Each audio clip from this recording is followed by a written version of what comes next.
Ladies and gentlemen, welcome to the bold analysis. Allow me by start asking a very important question. And I've come back to this after reading through the comments of my previous analysis on an issue. Yesterday, I spoke about a possibility that corruption cases that are being dropped, that were pressed against Kenya Kwanza politicians that are being dropped, could have been a strategy by William Ruto to make sure that they don't get the logical conclusion, because perhaps he had realized that the courts would use those cases to save their face.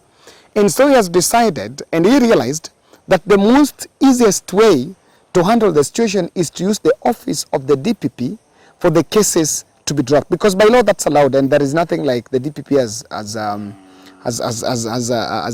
broke the law. So that is allowed. My position was that perhaps these cases are being dropped by a strategy, William Ruto, to deprive the Supreme Court opportunity to use the court cases on Kenya Kwanza politicians to save their face, because initially that was the agreement. That was what was seen.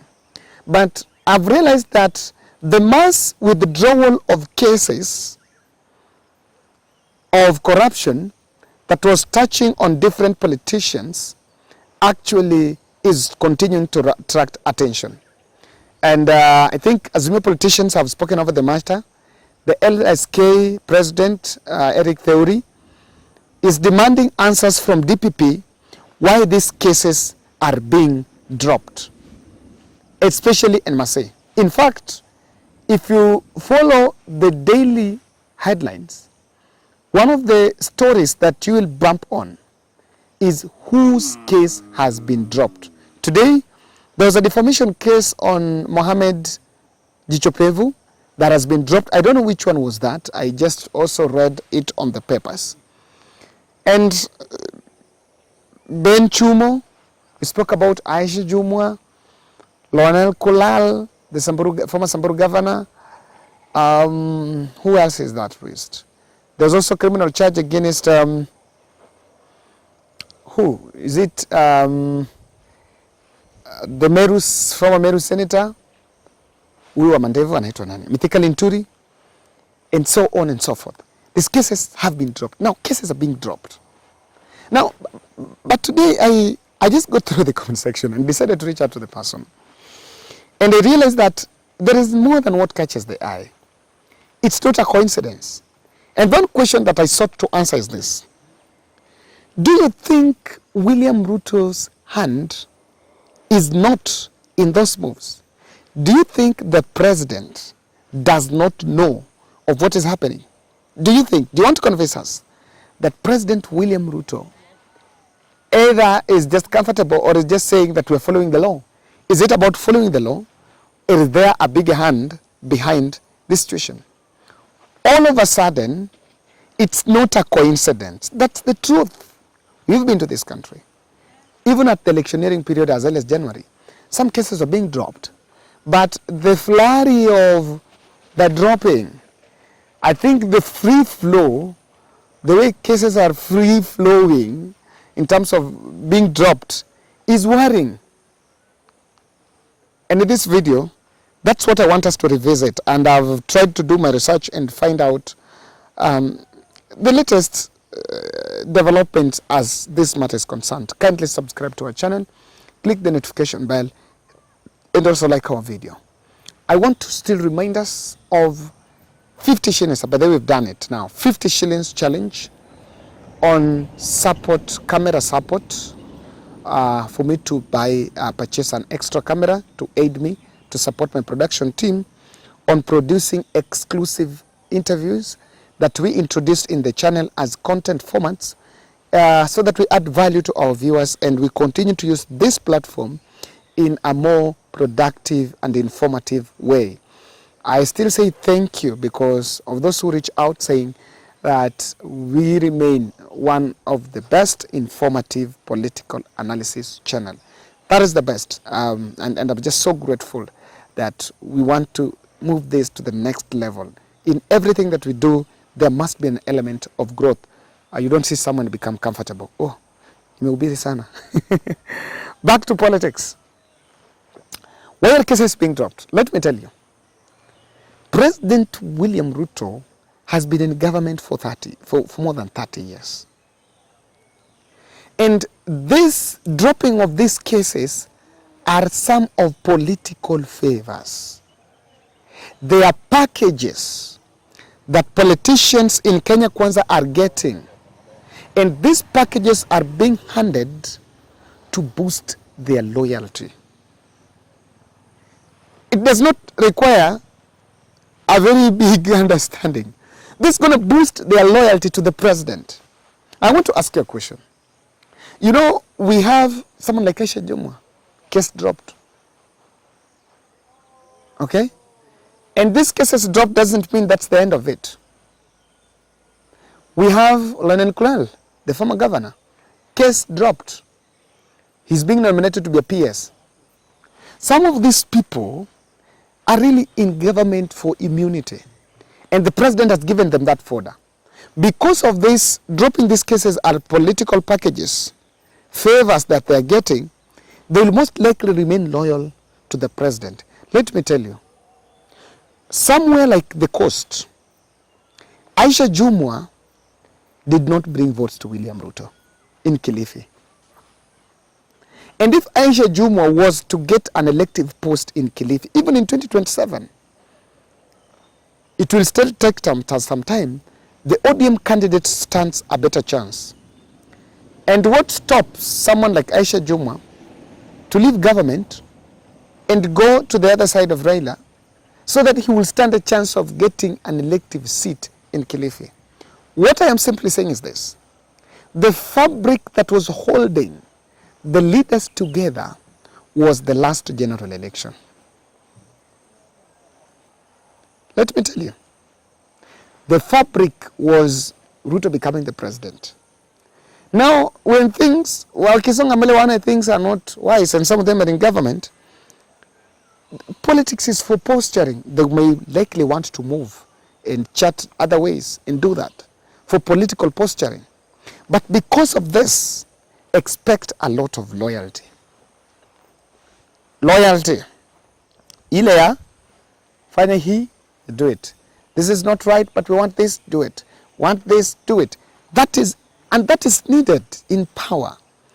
As a leader, you need people around you to be loyal to you. My good, one of the best listeners, orators alike, Peter Lumumba, says that the most important thing to do here in Kenya is to be honest. So it's a token. Dropping of these cases is a token for people to be loyal to the cause. Okay? Now, the president had a contested election. And that election left an egg in the face of judiciary. This brings me to my point. The Rutos administration might find it important to avoid a backlash with the court. A backlash with the court where, remember, the framers of the people that saved the faced corruption was that those cases were politically instigated. In fact, I've listened to the LSK, I saw his argument is saying, if the cases are being dropped because they were maliciously pressed, then the DPP needs to be charged because how did he play into a political game? That's what the LSK president is saying. But they might have realized that they don't want a backlash with the court, where a verdict is passed, and then the government then will have to be pushed to be in an uncomfortable position of saying the courts are being used and so. It will be very difficult to do that. And I've always wondered how the courts could have been used. In fact, I don't know whether you buy this. Someone told me, Kevin, the cases were politically instigated because if you look at the way they were going through, they never went to court because the court was a fair adjudicator, a fair arbitrator, but it was just to be managed between the office of the DC and the DPP. to serve the political benefit. I don't know whether there is truth to that. I don't know you can buy that. I don't know whether you buy that concept. But the cases, the evidence that cases were politically pushed is because they never went to the logical conclusion. Someone is saying that. Yes, that's what people are saying. And to some extent, you may need to think through that. You may need to think through that. But the cases were just to roam between DPP and DCI and the office and the investigation, arrest, Friday, that, and there. Most of them will not go to court well because the court was fair administrator. So if that is it, that maybe the president is simply avoiding a backlash with the courts. It's simply avoiding that. And it's important so that he will not find himself fighting with someone who people believe aided his win. Now, Ruto wants to save the government face. You will not be very comfortable.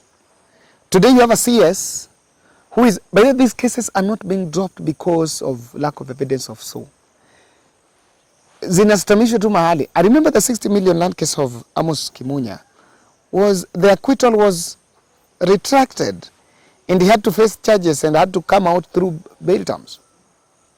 So what people don't want, the president will want at a situation where a member of his cabinet is going to court or a case session is going on touching on a member of his cabinet. It is actually destroying and diminishing the image of his government.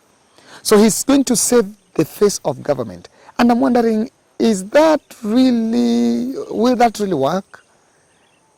Maji yakishamwagika hayazoleki. Are Kenyans going to forget that Aisha Juma was facing a corruption case? Will Kenyans forget about that? I don't know. Maybe they will forget. Maybe they've shown that.